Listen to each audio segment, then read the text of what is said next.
નમસ્કાર. આજે આપણે એક એવા જ જ્ઞાનની વાત કરવાના છીએ જે સદીઓ જૂનું છે, પણ સાચું કહું તો આજના સમયમાં પણ એટલું જ કામનું છે. આપણે વાત કરીશું આચાર્ય ચાણક્યના એ 4 રહસ્યોની, જે સફળ થવા માટે હંમેશા ગુપ્ત રાખવા જોઈએ. તો સૌથી મોટો સવાલ એ જ છે કે એવી તો કઈ વાતો છે જે પોતાની પાસે જ રાખવી જોઈએ? એવી કઈ બાબતો છે જે જો બહાર પડી જાય તો બનેલી બાજી બગડી શકે છે? ચાલો આજે આ રહસ્યો પરથી પડદો ઉઠાવીએ. અને આ જ્ઞાનના સ્ત્રોત છે બીજા કોઈ નહીં પણ ખુદ આચાર્ય ચાણક્ય, એક એવા મહાન વિચારક, અર્થશાસ્ત્રી અને રણનીતિકાર, જેમની ચાણક્ય નીતિ આજે પણ લાખો લોકોને માર્ગદર્શન આપે છે. જો ચાણક્ય નીતિ માત્ર એક પુસ્તક નથી, એ જીવન જીવવાની એક કળા છે.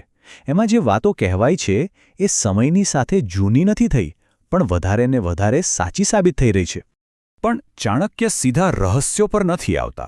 પહેલાં એ સમજાવે છે કે ભાઈ, કોઈ પણ વાત ગુપ્ત રાખવી આટલી બધી જરૂરી કેમ છે? આની પાછળ એક બહુ ઊંડું તર્ક છે.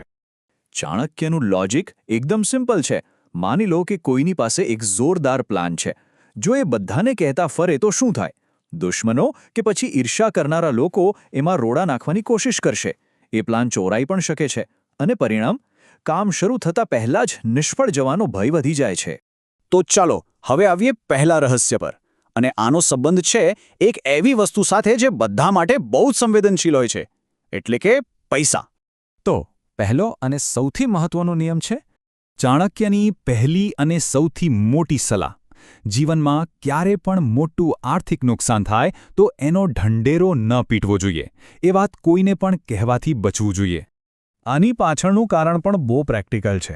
જેવું લોકોને ખબર પડે કે કોઈ આર્થિક તંગીમાં છે તો શું થાય?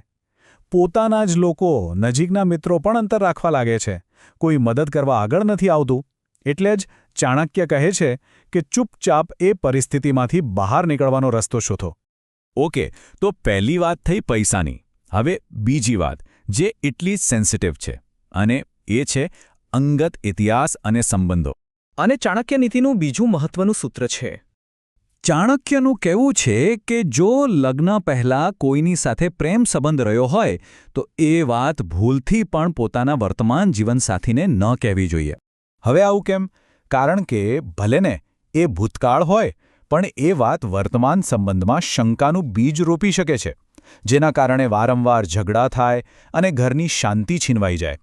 પણ હા, આનો મતલબ એ નથી કે દગો કરવો. ચાણક્ય એ પણ કહે છે કે લગ્ન પછી તો જીવનસાથી પ્રત્યે 100% વફાદાર રહેવું જ જોઈએ. સારું, તો હવે આપણે છેલ્લા 2 રહસ્યો પર આવી ગયા છીએ. અને આ બંને પણ વ્યક્તિગત સુરક્ષા માટે ખૂબ જ જરૂરી છે. અહીંયા 2 વાતો છે. પહેલી, પોતાની આવકનો સ્ત્રોત, અને બીજી, પોતાની અંગત નબળાઈઓ. ચાણક્ય ચેતવણી આપે છે કે આવક અને એ ક્યાંથી આવે છે એ જાહેર કરવાથી લોકોની નજર લાગી શકે છે, ઈર્ષ્યા વધે છે અને છેતરપિંડીનું જોખમ પણ વધી જાય છે. અને બીજું, પોતાની કમજોરી, એ તો ક્યારેય કોઈને ન બતાવવી જોઈએ, કારણ કે લોકો મોકો મળતા જ એનો ફાયદો ઉઠાવશે અને નુકસાન પહોંચાડી શકે છે.